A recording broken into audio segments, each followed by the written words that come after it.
Well, childhood hunger is just one of a number of issues that can lead to health problems. Dr. Ophelia Garmon-Brown with Novant Health joins me now to talk a little bit about them right now. Dr. Brown, we love your time and we always learn so much when you're with us. We've got three issues that can control so much of our health. Help us understand what those three issues are. Diabetes, hypertension, and obesity. And so when you say hypertension, that kind of leads to heart problems, right? That's exactly right. It's high blood pressure. And high blood pressure does amazing damage to the blood vessels, the vasculature.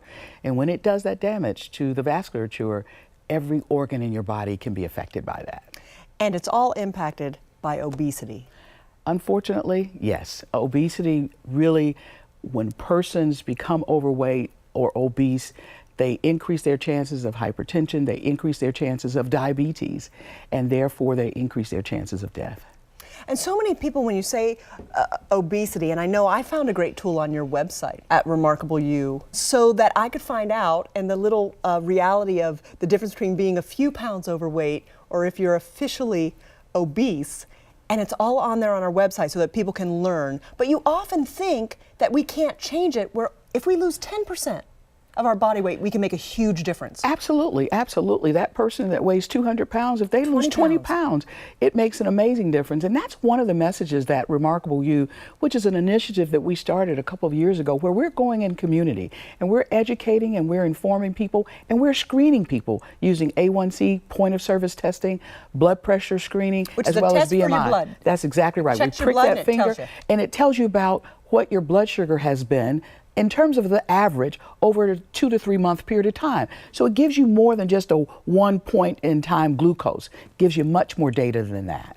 And when we have information, we can make informed decisions to actually have control of our health, which is something that so many people think our health just deteriorates and we have no power over it. But I think you're here to tell us that we do have power. You do have power, and the point that you're making about being informed, there are 30 million people or so that have diabetes. 1 in 4 don't know it.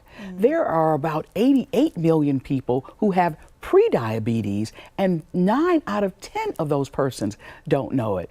And if we were to leave those persons, that 9 out of 10, uninformed, about 30% of them over a 5-year period of time will actually travel to have full-blown diabetes. So we feel like through our Remarkable You initiative that this education and information is so critically important.